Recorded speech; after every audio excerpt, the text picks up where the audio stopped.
right, we'll go ahead and get started here. I want to do a really quick sound check, so if you're able to hear me, could you give me a quick yes or a Y in the questions tab before we go to webinar, and then I'll be happy to go ahead and get started here. Alrighty, thank you. All right, welcome to tonight's webinar. Tonight we'll be discussing how to minimize your risk in trading intraday trends. My name is Thomas Wood. I'm the Director of Trading Operations here at MicroQuant, and I'll be your host for the evening, I suppose. If you have any questions at any time, feel free to send them in via the GoToWebinar Questions tab located on your GoToWebinar menu. At the end of the presentation and periodically throughout the presentation, I will be taking questions and trying to answer as many as I can. If your question does not get answered by the end of the webinar, feel free to send it in to support@microquant.com, and they would be happy to help you there.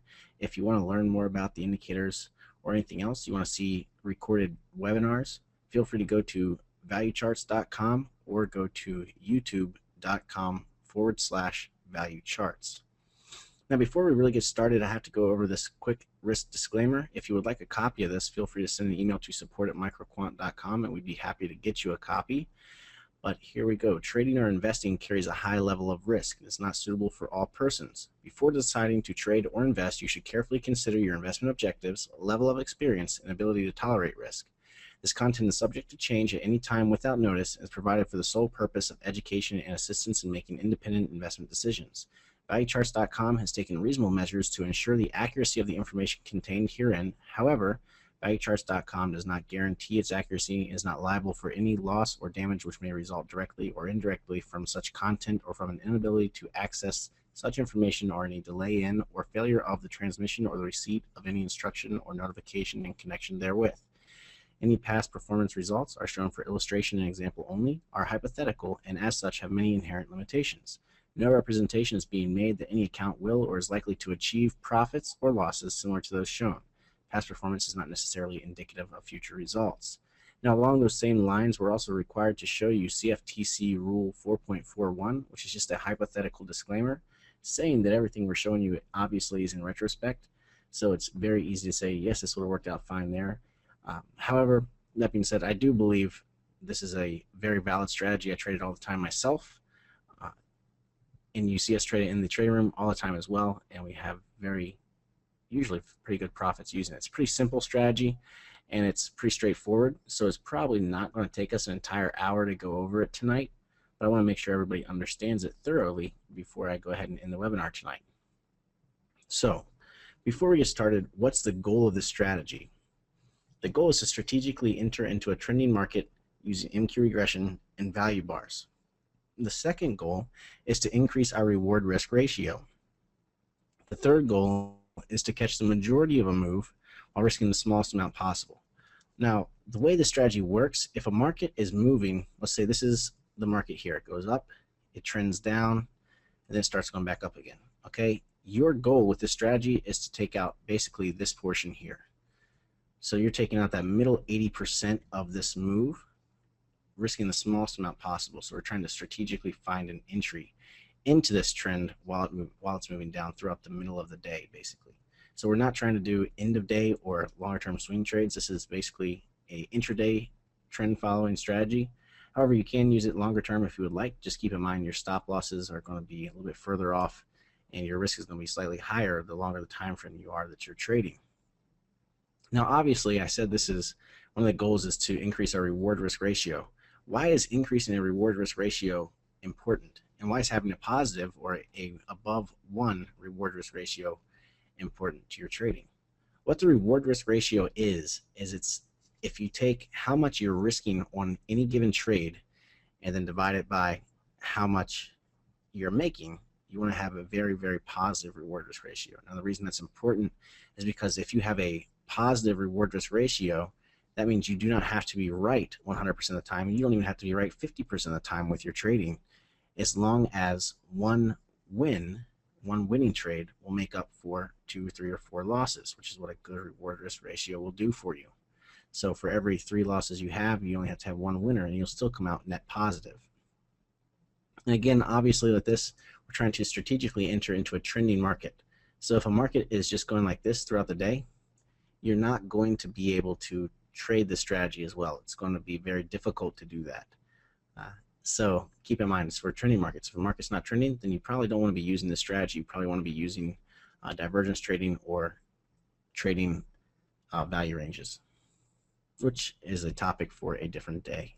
So what are the indicators that you use with this strategy? What do you need in order to trade this strategy? First, we'll be using an MQ regression with a setting of 100. We'll also be using value bars with a setting ranging from 5 to 10, so 5 to 10 bar analysis period. We're not adjusting the scaling multiplier at all with value bars, just the analysis period. And then you'll also need MQ trend, and we're using the default settings in MQ trend.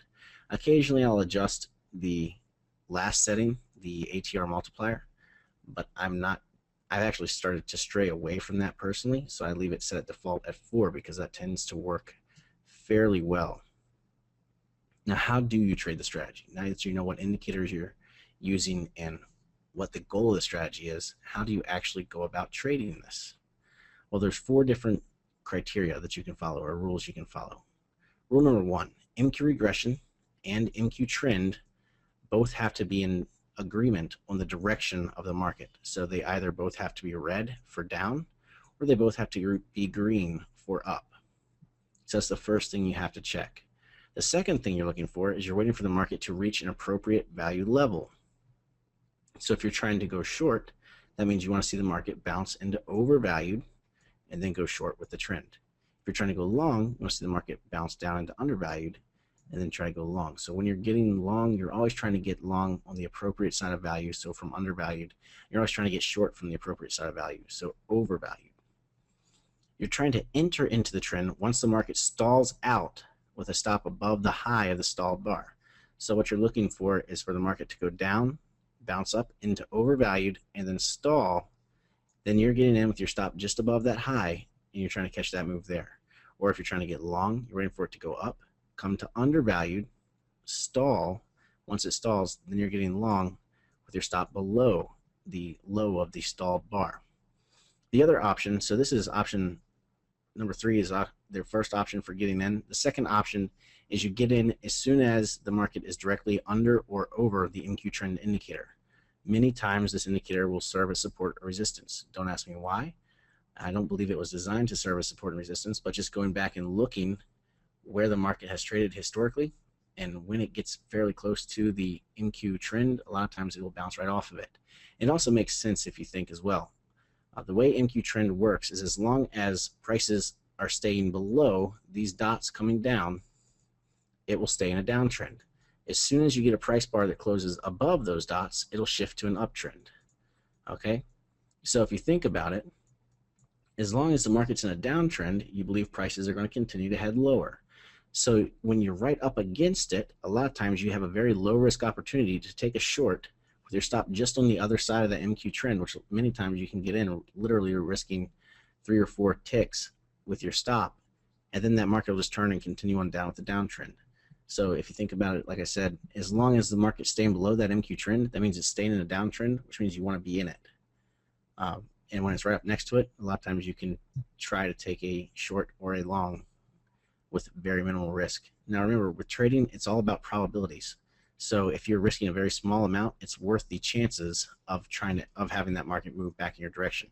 Just make sure when you're trading it right against the MQ trend, you can ignore all these other rules, but it needs to move in your direction pretty soon, and you don't want to use a very loose stop. You're using very, very tight stop when you do that. So any questions about those rules before I go ahead and pull up TradeStation and we start looking at how this actually works, what it looks like when all these rules come together and give us a trade signal?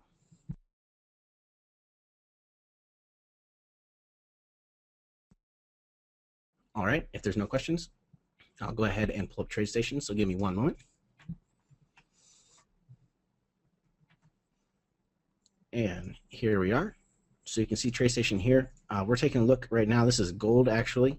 By the way, with this strategy, you're using tick charts. So you're using a tick-based chart instead of a time-based chart.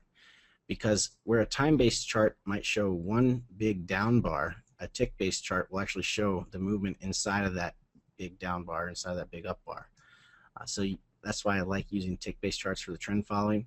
Now again, the settings I have on here, 100 bar setting, or the length for the NQ regression. I also have a default setting for NQ trend, 21, 21, and 4. And then I have value bars set to 7. Now, NQ trend are the red and green dots here. Okay, red means downtrend, green means uptrend. Remember I said if it closes above the red dots, then it'll change to an uptrend. If it closes below the green dots like it did up here, it'll change to a downtrend. Regression is this red and green line. Don't pay attention to where this red and green line is. The location doesn't matter. It's not support or resistance. It's not a moving average. Just pay attention to the color. If it's green, it means up. If it's red, that means down. It's just a general trend indicator. So remember, you're looking for both the MQ trend and regression to be in agreement. So this is gold's price action today, what we're looking at here on a 500 tick chart on the continuous contract. So when they're both red, red MQ trend, red MQ regression, that means you're looking to go short from overvalued. Here's your first pop into overvalued right here. Now this market didn't actually stall out. Your options when the market doesn't actually stall out are, one, you get in as soon as it breaks the previous bar's low, so you'd be getting in right about 1405, or two, you get in as soon as it starts going down. So if it retraces basically 50% of this move, or it comes back and hits the 8 exponential moving average, which I use for a lot of things, then you're getting in with your stop. It'll go right above the high of that highest bar. So this highest bar was right there. So you're getting in at roughly 1405.50, call it. And your stop loss is at 1407. So you're risking $150 per contract with your stop loss because it's going just above this high here. That allows you to catch the rest of this down move here. Now, the second entry opportunity you had right here. Now it popped up overvalued and then it stalled out. You had a doji, then you couldn't break the previous bar's high. You just stalled. So you could have gotten short here from overvalued right around 1400 or 14.0 or 14.6. And then your stop goes just above the high. So you're literally risking about 6 ticks with this trade with your stop loss, and then you're able to catch the rest of this move. Now, when do you put your stop at break even? And when do you take partial and full profits? That's a lot of times one of the biggest questions people have. Well, if I got in, when do I know when to get out? In my opinion, a lot of people say that getting out is the most important part of trading. In my opinion, getting in is most important, because if you have a good entry, then it allows you to risk a very small amount with your stop loss. Typically, what I'll do is if I'm in it up here from overvalued with the downtrend, as soon as it gets undervalued, I'll take off half profit and leave my stop at, and leave the second half one with a break-even stop. The exit for the second half is either when the trend shifts or when the MQ regression shifts. Either one, or until you get when you get a very nice bullish divergence or something that's saying that prices could move higher. So, for example, here you would have been short right up near the highs if you were in it from overvalued, so all the way up at 1406.30. You're taking off half profit at 1403.70, and then you're leaving the second half on until your MQ regression shifts, which is all the way over here on this bar. So that was about $8 an ounce. Or you're holding it until your MQ trend shifts, which is all the way down here, and that's all the way down, still about $8 an ounce, roughly the same. Does that make sense to everybody, how this trade works? If you have any questions really quick, I want to make sure I answer them. So I want to make sure everybody's on the same page with how the strategy works. Now, the reason you don't just sell it or buy it as soon as it gets over or undervalued is, and why you're waiting for it to stall out, is because of this thing right here, where the market just kept on climbing higher, or like it did here, kept going higher. Now, you see, you stalled out here, so you were up, and then you had a down bar. This is actually a bearish harami. So that would have been an okay entry for a short, and it did come all the way down to undervalued. So you would have had a break-even stop and gotten stopped out with the break-even stop. The second time, you see right here, we came all the way up. I mean, we were within less than a point from the MQ trend. So you're getting short right there because you're right up near the MQ trend. Remember, as long as it's right next to the MQ trend, you can take the short even if the regression doesn't agree with it. So you're getting short from right around 1410. Your stop's at 1401.70. So you're risking about $160 a contract, and that allows you to catch the rest of this down move. Same thing goes for this bounce right here. You also had a great bearish divergence as well. When you have a downtrend or you have an uptrend, it's oftentimes great opportunities are presented with bullish and bearish divergences, like this one here, where we came up higher high prices, moderately overvalued, downward moving MQ trend, downward moving MQ regression, lower high indicator with our MQ momentum. So that would have been an excellent entry opportunity. Let's go take a look at a market that went up and one that went down, because we're talking about intraday trends. So crude oil today had a lot of price action going both up and down, and you can see where it's going, where it's gone. You could have traded crude oil both to the upside and to the downside. And again, this is using a 500 tick chart for crude oil. You'll have to adjust your chart settings based on what market you're trading. Some markets will use a longer tick setting, some will use a shorter. For the high volume markets like crude oil, gold, the Dow, the Euro, 500 tick is about the minimum you want to use. Probably want to go even longer than that. I mean, crude oil and gold, you can use maybe 250 tick occasionally if you really want to do short-term trades. If you want to trade the S&P or bonds, I would look at using 1,000 or higher. And even 1,000 tick is too short sometimes for the S&P and for bonds for that matter. So let's look. These are the intraday trends we had. Okay, we had a downtrend, we had an uptrend, we had a downtrend. Now we're back into an uptrend again. So how could you have traded this? Let's first look at, let's look at the first downtrend we had earlier on in the morning. Okay, so this market was coming down. You had both MQ trend and MQ regression have to be in agreement on the direction, remember? So you're ignoring this entire bounce here where it came up overvalued.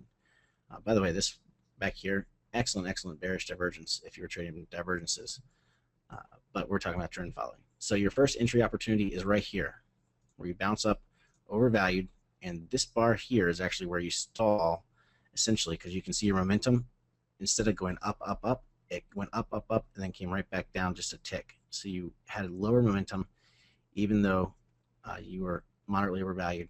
Trend was down, regression was down, so you have the okay to get short from here. That means you're getting in it around 92.74, 92.75 area. Your stop is just above the highs. So typically when I'm trading on a 500 tick with crude oil, my stop's about 10 ticks. I try to keep it no more than 10 ticks. So in this example, if you're in it from 74, 75, your stop's at 85.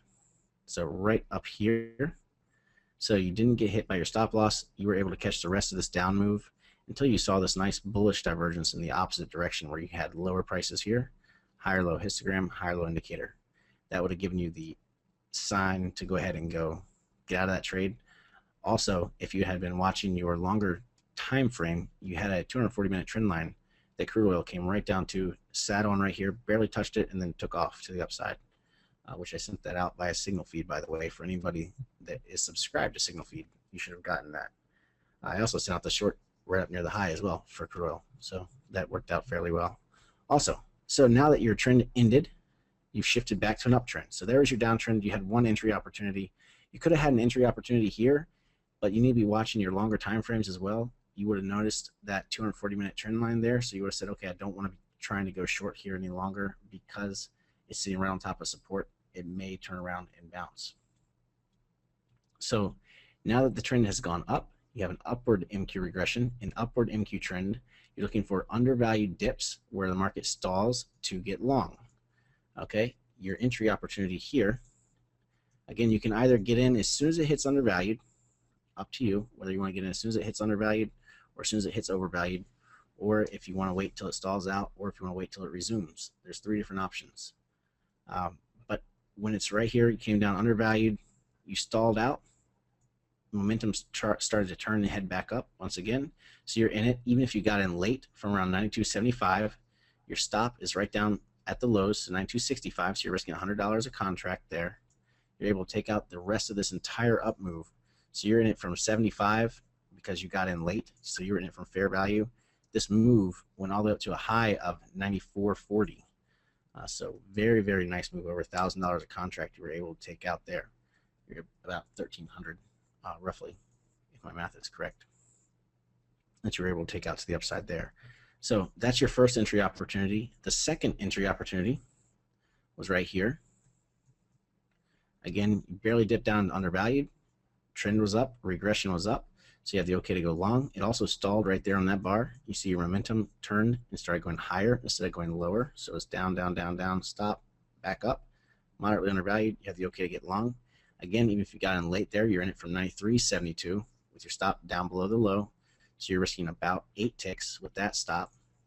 You're able to take out the rest of this up move until you saw this beautiful bearish divergence here where you had higher prices a couple of times with lower high indicator. Either way, you would have already taken off half profit and then left your stop on with break even for the second half. Third and last entry opportunity for the upside in crude oil was right there. You barely touched down to moderately undervalued. I don't know if it shows up very well on your screens with GoToWebinar, but you barely poked down to moderately undervalued right there.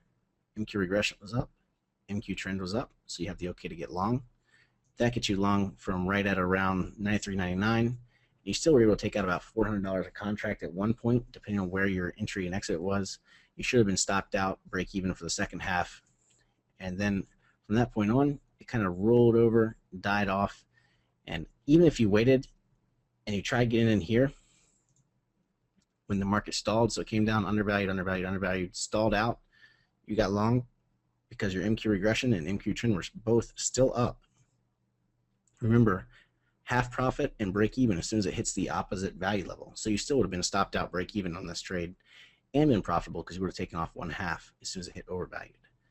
After that happens, you had another great, this was a no return bearish divergence where you broke the previous highs, moderately overvalued, no upside momentum whatsoever. That rolled over, sold right back down.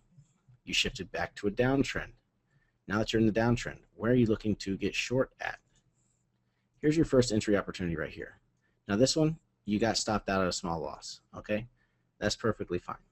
You're not gonna win every time. The second entry opportunity, you wait till it stalls out. So either right there or the next bar, that gets you short from right around 94.02. Your stop is all the way up at 94.12, just above the high, so you're risking 10 ticks. That's $100 a contract. You're able to take out from 94.02. This sold all the way back down to a low of 92.80 roughly. So over $1,000 a contract back to the downside, you're able to take out. The second entry opportunity you had, or the third I should say, right there, you barely poked up in a moderately overvalued. That would have gotten you short right at 93.92, get you in the rest of the way. Also, if you had been watching this and if you're familiar with breakout patterns, you had a head and shoulders here. There's your head, there's your two shoulders. As soon as it breaks the neckline, which was right there, you could have been getting short, caught the rest of that down move as well. One thing I'm finding, by the way, is the tick charts. You find head and shoulders, double tops, triple tops, double bottoms, all those things. Those chart patterns occur quite often using tick charts, and a lot of times they give you excellent trading opportunities. So keep an eye out for that. That's another insider tip, I guess you could say. The last opportunity down here, you would have had for getting short. You probably would have taken a small loss here, but you would have wanted to have been very careful because you could have seen this rallying with a lot of upside momentum when it started to turn and head higher. So you would have had warning signs as well. All right, let's take a look at the indices. Everybody likes trading indices, so we'll look at the indices. Remember I told you a 500 tick chart is too short to use for the S&P.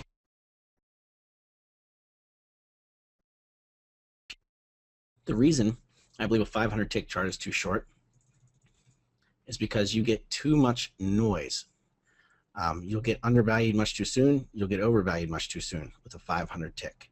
I would look at using a 2500 tick, maybe a 2000 tick for the S&P. And the Dow has a little less volume, so does the NASDAQ, and so does a Russell.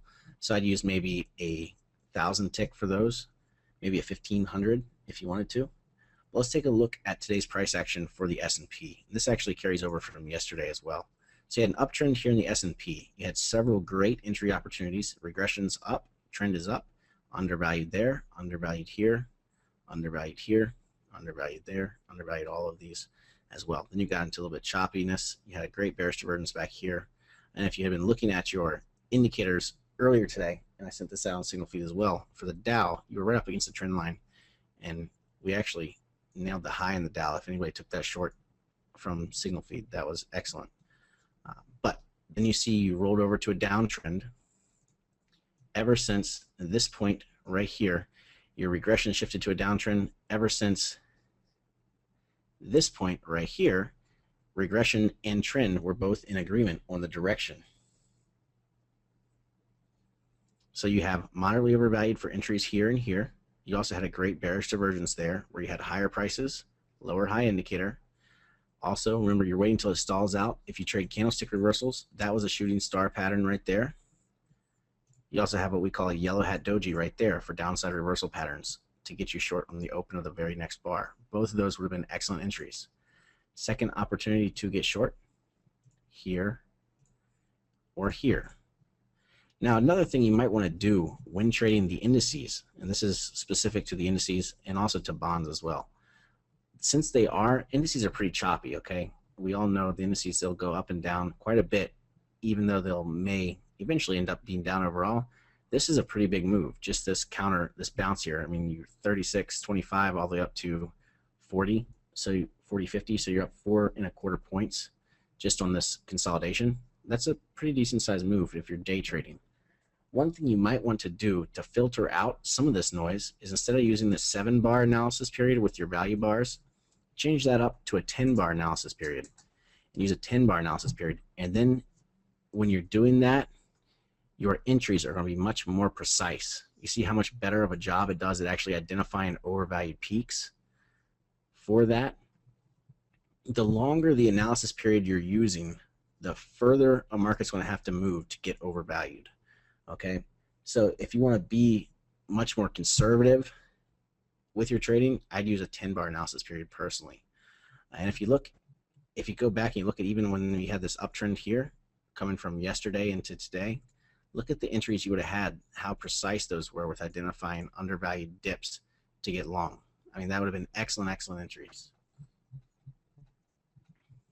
All right, so does that make sense to everybody? I want to make sure everybody understands how the strategy works. Let me go ahead and answer a few questions.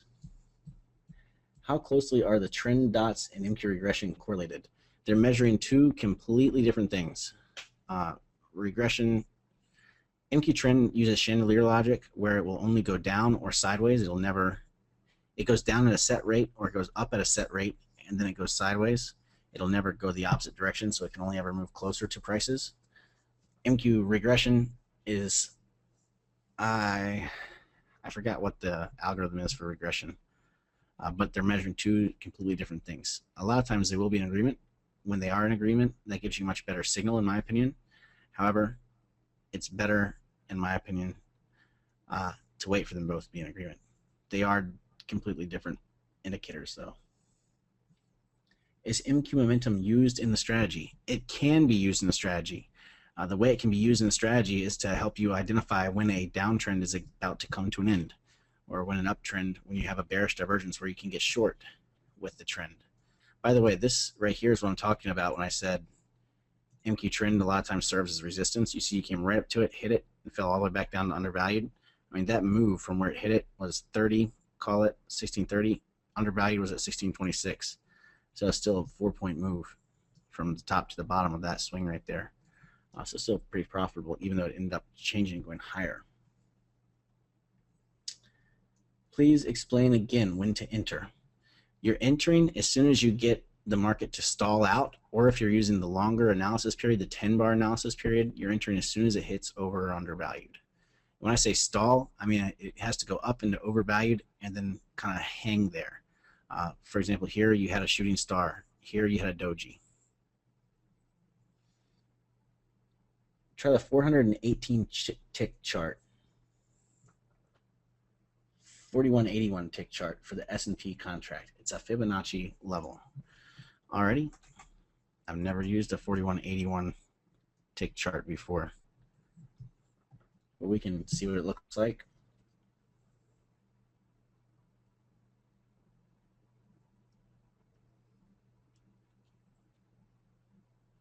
How long do you let the underlying confirm the trend before you start trading it? As soon as they're both in agreement, you take the trade.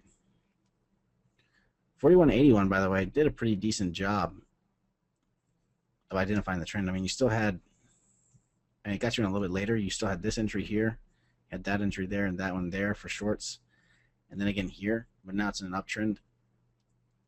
That's a little longer than I really want because I'm going for intraday trends. But if you want to use 4181, that's completely valid in my opinion. Nothing wrong with that.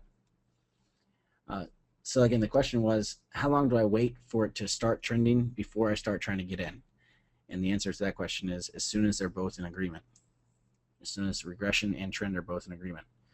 Now, you might be tempted to jump in as soon as the trend shifts. I wouldn't personally suggest that.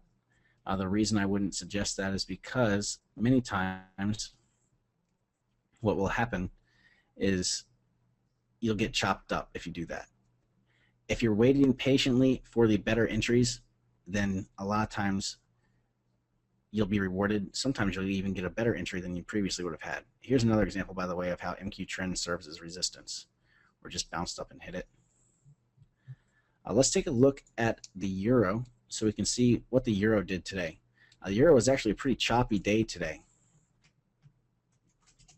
but we'll look at how you could have traded intraday trends in the euro. What was my longer term setup to alert me to a trend change? Are you talking about in the indices or in crude oil?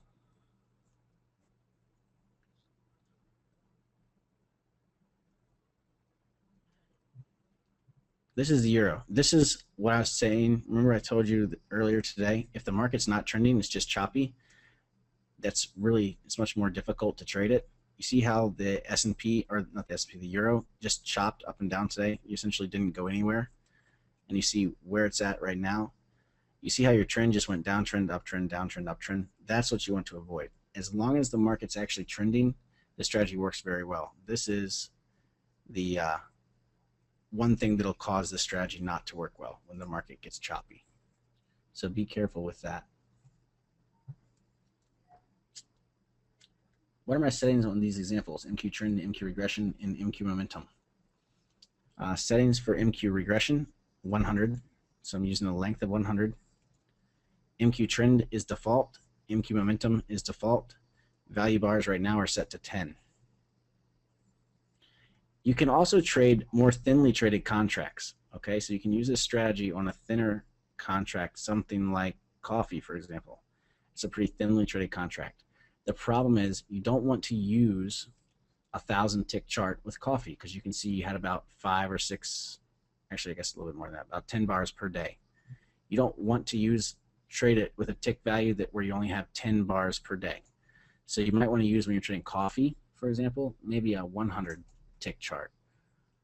That'll get you much better entries with the trend. You can see here how MQ trend serves as support.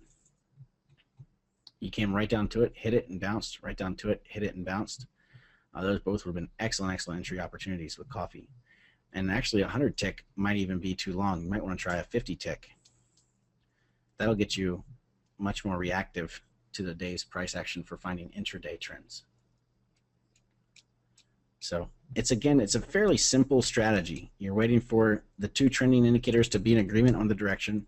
You're waiting for it to bounce over or undervalued, depending on the direction you're trying to trade. And then you're looking to get in as soon as it stalls out, or as soon as it hits over undervalued, depending on how aggressive or conservative you want to be with your trading. So that's really all that I had for today. Like I said, it's probably not going to take an entire hour to go over it all. Jim, I can tell you a couple things. Answer your question. What was the longer term setup that alerts you to the trend change? We'll take a look at crude oil really quick, and I'll show you what crude oil looks like, where that trend line was that it was coming against. If I can remember. That was your trend line there for crude oil, and I sent this out on signal feed as well. I've gone across all these highs straight down, and then you see right where crude oil stopped. That's what I said on a signal feed for the long. The reason I sent out the short in signal feed, actually I don't even know if I sent the short out on signal feed, but I was saying crude oil was rapidly approaching this trend line coming across these highs. So it got fairly close to it, not quite right up against it, but pretty close. So you could have been watching that. Why do I use tick charts and not time-based charts? Because if you look at a time-based chart leaves out a lot of the price action. All you see here, let's say you're looking at a 60-minute chart, all you see here is a giant up move in crude oil. If you look at the tick chart, as you know, this market, even though it went all the way up there like that, it actually did this all the way up and down, up and down, up and down. It presented you with an excellent opportunity. I did send out the short in crude oil. You made good money on that. Nice job, Scott. Congratulations. Glad I could be of assistance. The other thing you could have looked at as well for the indices, telling you that the trend could be coming to an end. Let's take a look at the S&P. Once it sold off, the S&P is not a good example. I think the Dow is the one that had it. You had a very nice bullish divergence forming in the Dow on your 240-minute chart. You came all the way down, you broke the previous lows, and then you stopped. You didn't keep on going, and then you had much higher momentum compared to the previous low. That would have given you an alert that, hey, the downtrend in the Dow and the S&P and everything could be getting ready to come to an end, and it did end up jumping right up.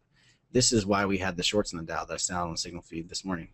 That trend line right there, the Dow came right up to it, moderately overvalued. I mean, excellent opportunity to get short. I actually was in that, and dumb me, I got out of it way too soon, but I was in that from 295. I was in it from 4 points off of the high in the Dow and closed that much too soon. Let's see. Do I use any time charts? Yeah, I use 30, 60, 120, 240, daily, weekly, 15, 5. I use all the time charts all the time. This, if you're in the futures trading room, this is what I have up at all times. This is what everybody is used to seeing. Is this screen right here. I have my list of symbols. I have my 30-minute, my 60-minute, my 120, and then my daily. But we were talking about tick following, intraday trend following strategy today. That's why we weren't using time-based charts. You can still use the same strategy on time-based charts, by the way. I mean, here's the S&P on a 2-minute chart. You go back and you look at the price action for today on a 2-minute chart. It had you in a downtrend basically from the exact same time that the tick charts did. Actually, I had you in it a little bit sooner, in a downtrend a little bit sooner than the tick charts did. Still had you in an uptrend way back here as well. I just personally prefer using tick charts. That's all.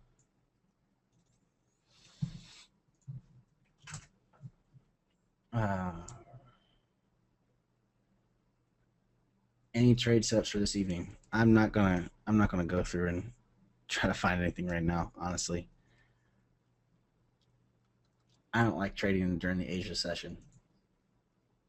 From about 6 a.m. until about 11 o'clock, those are my favorite trading hours for futures. To avoid whipsaws are sideways markets on shorter time frames, 500 ticks. How could you use a higher time frame chart or indicator to help avoid non-intraday trending days? Well, you always want to be aware of your longer term charts. That I get all my outlooks are from longer term charts, like this right here. So you look at the 120, you say, okay, it should get ready to start making a down move here. So you drill down to a tick chart, and then you find a tick chart and get in on a tick bounce. That way you can use minimal risk, and it enables you to get in much sooner. Same thing goes if you're looking at a market, let's say RBOB. RBOB has a lot of divergences. You're looking at a divergence. So you go back and you look here at RBOB on a 30-minute chart, you had a bullish divergence right here. Well, if you didn't want to try just guessing when this bullish divergence was going to end, you could pull up a tick chart, wait until the trend starts heading higher, and then get long on an undervalued bounce as that starts climbing. But I recommend a 1,000 tick chart for bonds in the 10-year note. Let's take a look at bonds really quick. 1,000 tick might not be long enough for bonds because there's a lot of volume in that market.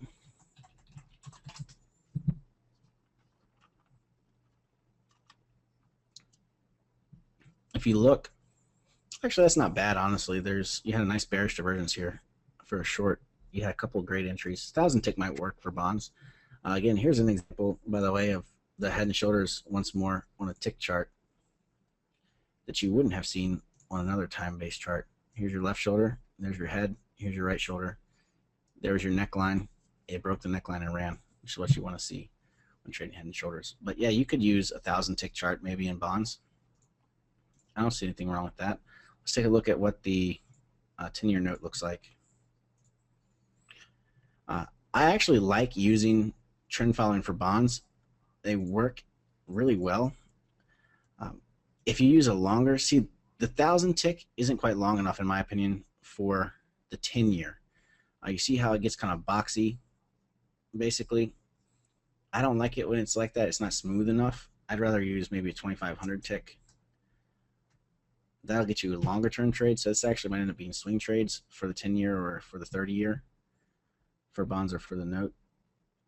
But it'll be much more accurate of entries. I mean, look at some of these. You could have had a short here, short here. Example of where the MQ trend serves as resistance, serves as support. I mean, excellent. You go back here and you look how many times it actually touches right on top of the MQ trend before bouncing. 2,500 tick would work really well with a 10-year, it looks like. The 30-year, let's see. Will I be running the futures trading room tomorrow? Yes. We had internet problems all day long today at the office, but we seem to have them resolved, so hopefully I'll be there running it bright and early tomorrow morning. Let's see. What tick charts do I use for ETFs like TLT and USO? Let's take a look. United States Oil Fund, 2,500 tick is way too long. It's going to be a 250 tick. You have to give it a second to load, as I don't trade ETFs, so I have never loaded the data before. You want to use a tick amount that makes it not choppy and makes it more smooth going from over to undervalued, if that makes sense. 250 tick, that might be all right. Depending on the type of trend you're trying to catch, you might even try a smaller time frame than that, tick chart than that. Maybe 150 tick might work. Yeah, 150 tick doesn't look bad, in my opinion. So that's for USO. All right, that's all I have for today. I hope you guys enjoyed it. Again, if you have any questions in the future, if you didn't get it answered tonight, feel free to send them in to support@microquant.com. Again, this recording will be uploaded to www.youtube.com/valuecharts. You can also go to valuecharts.com if you want to watch more videos, find out about new webinars, things like that.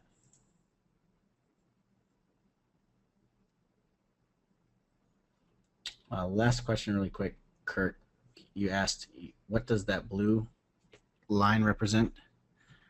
Are you talking about this light blue line going here? That's an 8 exponential moving average. That's all that is an 8 EMA. All right, I hope everybody enjoyed it. I'll see many of you bright and early tomorrow morning. I know Dave will see a lot of you early tomorrow morning as well in the options trading room.